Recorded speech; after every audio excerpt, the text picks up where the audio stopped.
Vamos ver hoje como deve ser o nosso testemunho de Jesus, o testemunho pessoal que cada um de nós pode dar acerca do Senhor Jesus Cristo. Vamos considerar novamente um texto que lemos ontem, João 20, versos 30 e verso 31. O objetivo do Evangelho. Na verdade, fez Jesus diante dos discípulos muitos outros sinais, muitos milagres, que não estão escritos neste livro. Esses, porém, foram registrados para que creiais que Jesus é o Cristo, o Filho de Deus, e para que, crendo, tenhais vida em seu nome. Nós temos, irmãos, mais razões para crer no Senhor Jesus Cristo do que os seus contemporâneos, aqueles que presenciaram os seus milagres. Por que isso, irmãos? Por que nós, 2000 anos depois, temos mais razões para crer? Vamos ver. Primeiro, porque nós vemos as profecias cumpridas. As profecias de Daniel 2 e de Daniel 7, a profecia da sucessão de reinos, que se verificou ao longo da história, a profecia de Daniel 7, das 70 semanas, que mostrou até a época do Senhor Jesus Cristo, o batismo do Senhor Jesus Cristo, a morte do Senhor Jesus Cristo. Essas profecias foram cumpridas. E na época de Jesus, não havia como saber que, especialmente a profecia de Daniel 2, seria cumprida. Ela ainda era uma profecia, uma previsão. Mateus 24, verso 1, fala da destruição do templo de Jerusalém. Ora, Jesus falou sobre a destruição do templo de Jerusalém, mas o templo de Jerusalém só foi destruído no ano 70 depois de Cristo. Portanto, aproximadamente 40 anos após a morte do Senhor Jesus. Mas nós temos essa documentação histórica e verificamos que a profecia do Senhor Jesus foi cumprida. Mais ainda, Mateus 24, versos 5 a 8, fala de falsos cristos, enganando a muitos. Fala de guerras, rumores de guerras, fomes, terremotos, eventos climáticos extremos. E nós podemos ver ao longo da história todos esses acontecimentos. Mateus 24, 11 fala de falsos profetas.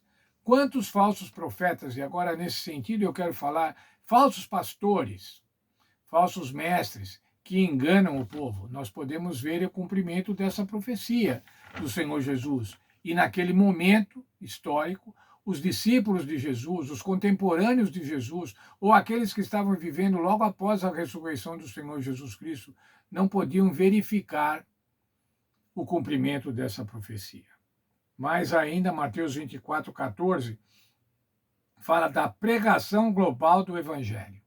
Quando, irmãos, que aquele pequeno grupo de discípulos e de seguidores de Jesus podia pensar, podia entender que o evangelho seria pregado em todo o mundo. E hoje o que nós vemos é que essa pregação do evangelho ela é mundial. Ainda que não seja mundial através de missionários, mas ela é mundial, pode ser mundial através de meios eletrônicos, através da internet.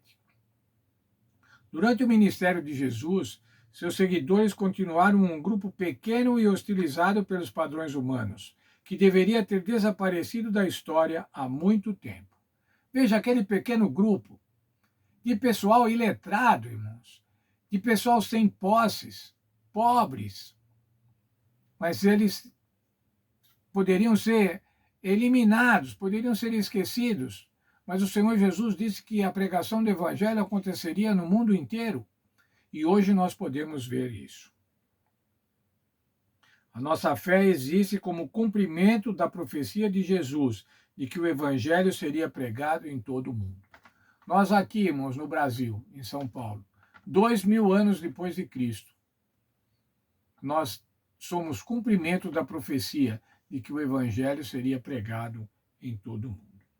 A leitura das Escrituras, ou seja, o estudo cuidadoso das Escrituras, sob a iluminação do Espírito Santo, faz com que aceitemos o Senhor Jesus Cristo como nosso Salvador, como Salvador do mundo, como nosso Salvador pessoal.